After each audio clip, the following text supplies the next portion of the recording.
Today in the Lodge kitchen I'm going to make some mini cheesecakes. These ones are rhubarb and ginger.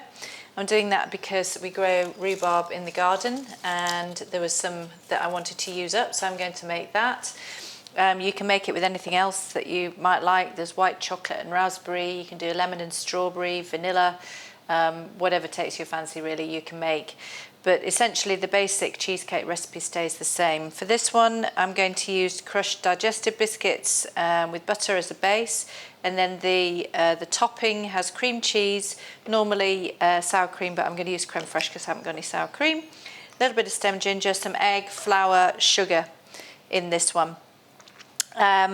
Normally with the ginger and rhubarb ones I use a ginger biscuit, but what I'm going to do today is crush these biscuits and add a little bit of ginger powder into it to make it just a little bit more ginger-like.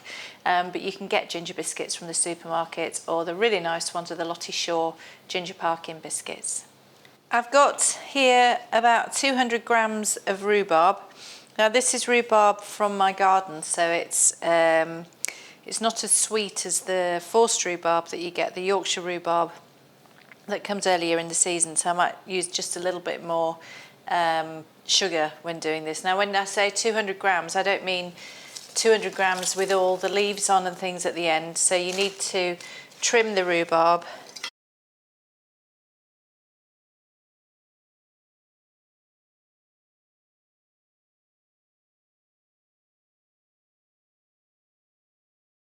I've got a Ziploc bag that I keep purposely for that purpose to crush biscuits, and I'm just melting 30 grams of butter over some heat there and just bash away your biscuits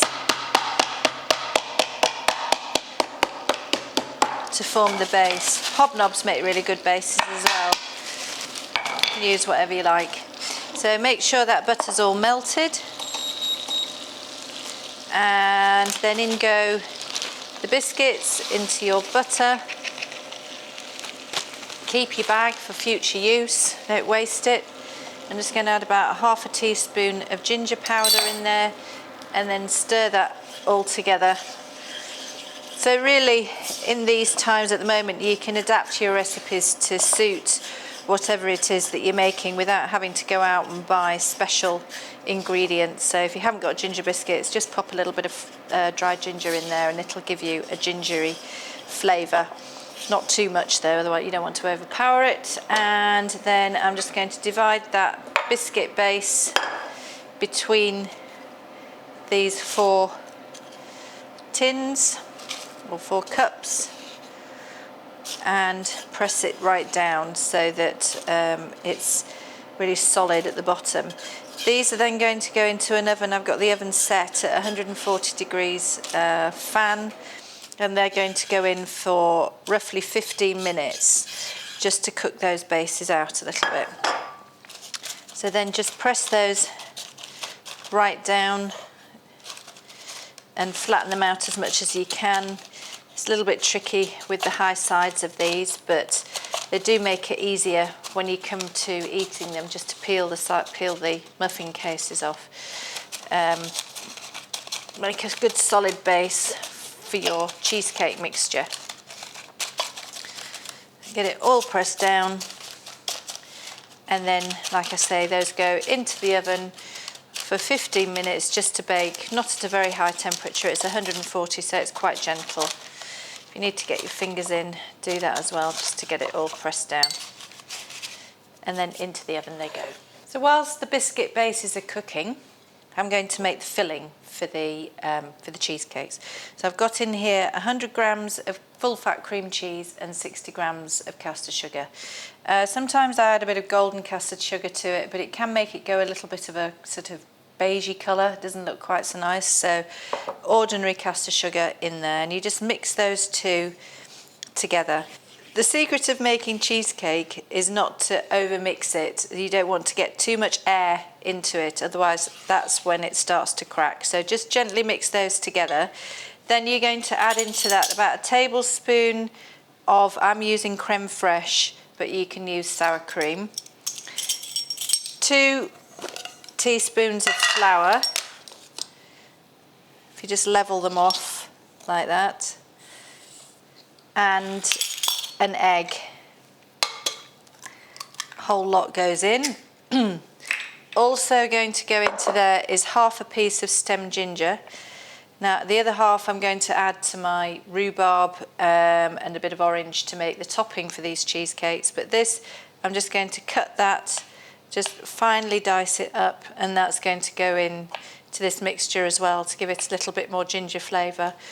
If you don't have any stem ginger and you don't want to buy a whole jar full, which looks like this, maybe just a little bit more ginger powder in there, or you don't have to put it in at all if you don't fancy, but I quite like the taste of ginger, so I'll just put all that in as well.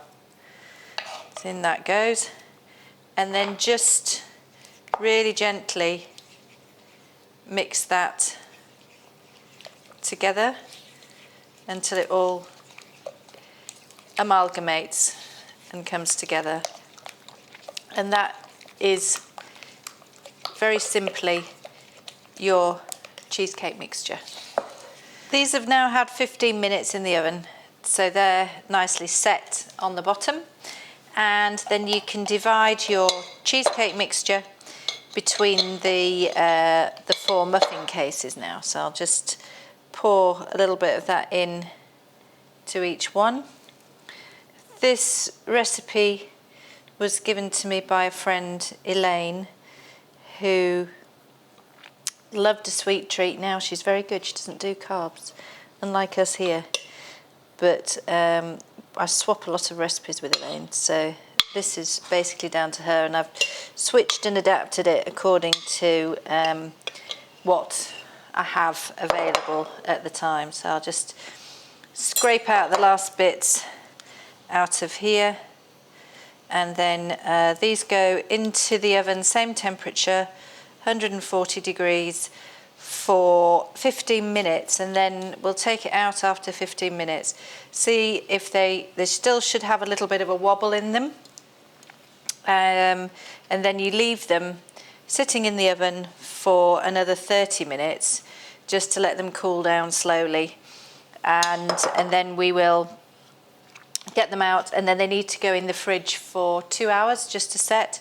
So these are much better than the ones that you need to leave in overnight, because they're ready for you. If you make them in the morning, they're ready in the evening. Our cheesecakes have been in the fridge for 2 hours now, so they now look really lovely and set. So you can see by still having that wobble on them when I checked them after 15 minutes, it hasn't overcooked them and they haven't split when they've rested in the oven for 30 minutes afterwards. And the rhubarb I put in at the same time as cooking the cheesecakes, so that has kept its shape.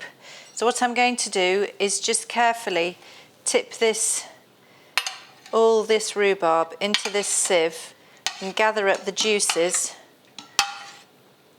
into my pan, and I'm just going to boil that down a little bit to make it nice and syrupy. So just get all that juice out of there. And keep that separate for the moment, and then just boil that down. Just very quickly, it's quite syrupy already, so just give it a couple of minutes just to boil down. And I'll grab a couple of these cheesecakes, and you just open them up like so. Really nicely set. Got some very pretty little plates here that were my mum's. I think my father's mother's actually, these plates. So just open them up, pop those on there. I've picked some little pansies here, some edible flowers, so I'm going to decorate with those as well. Just give that 2 minutes, and then we'll use some of this rhubarb just to cover the top of our cheesecakes.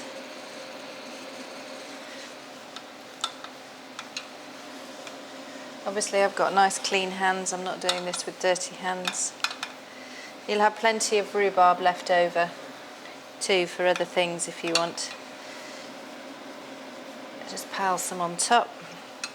So it doesn't have the same colour, it's not as pretty as Yorkshire rhubarb is, but this is what we've got in the garden at the moment, and it's a nice way of using it up. So that's really nice and syrupy now. I'll just let that cool down a minute, just so it doesn't overheat our cheesecake, and then pour a little bit over the top like that.